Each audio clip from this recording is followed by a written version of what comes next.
Chapter 4, Bird in a Cage. When I finally get back to Park Road, I head to A.C. Person's Farm, which is a weird name for a restaurant. They have pictures of cows inside and outside, but it's on a busy street with tons of stores. I wonder if there's a restaurant in the middle of nowhere named Crowded City.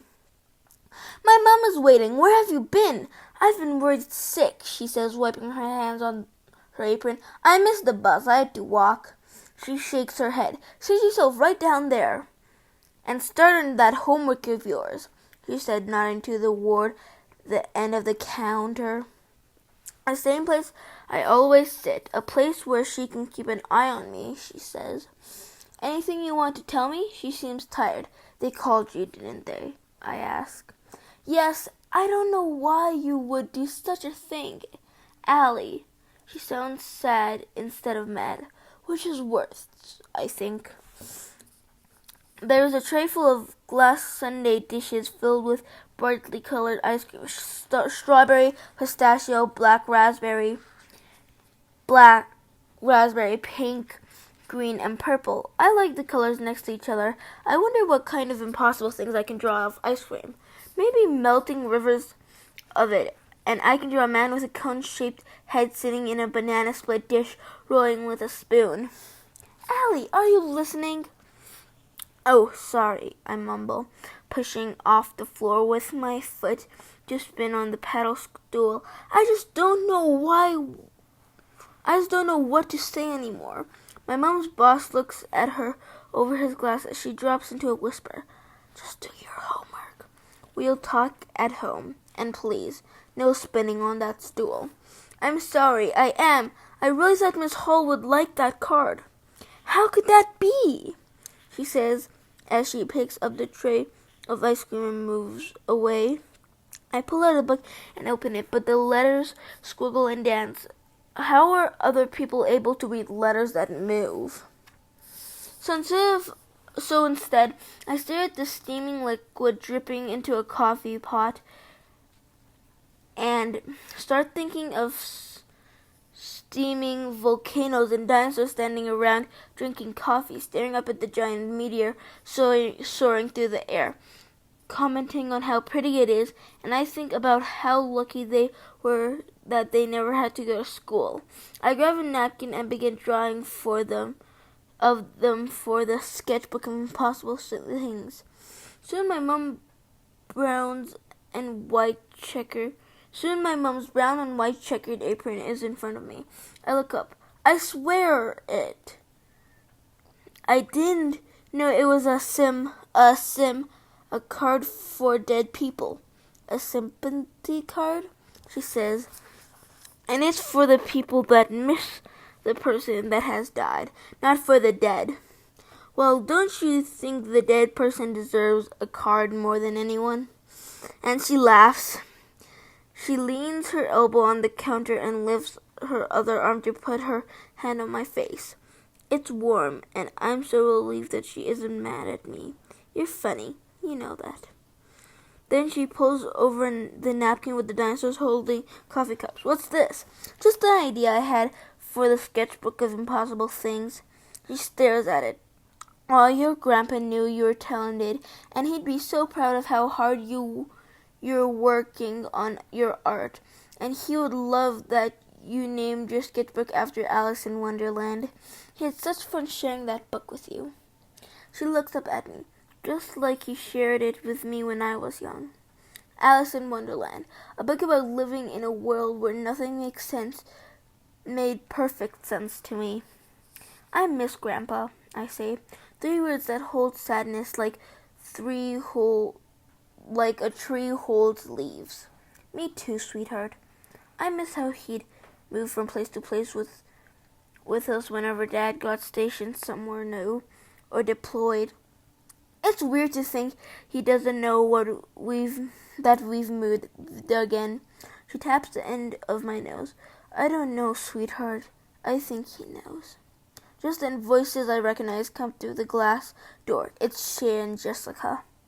When I turn around, she says, well, look who's here. It's Allie Nickerson. They know my mom works here and have seen me here before, so I figure This isn't a coincidence that they're here. Allie, she says, you've never came back to class. We were worried about you. What a joke that is. I turn back around while they whisper. Then Jessica asked, why don't you come sit with us? Her voice reminds me of a pin hidden inside a candy bar. My mom motions with her hand that I should follow them. Go ahead, sweetheart. You can take a break. I give my mom a please just stop eyes while Shay mimics the word sweetheart in a baby voice. I guess my mom didn't hear because she whispered, new friends would be good, Allie. It wouldn't hurt you to at least give them a chance. Someone comes to seat them, but Shay asks, can we just sit at the counter? Great. Once they sit, there are 2 stools between them and me. My mom leans in and whispers, why don't you move down and sit with them? They're reaching out, Allie. Reaching out with a bottle of poison.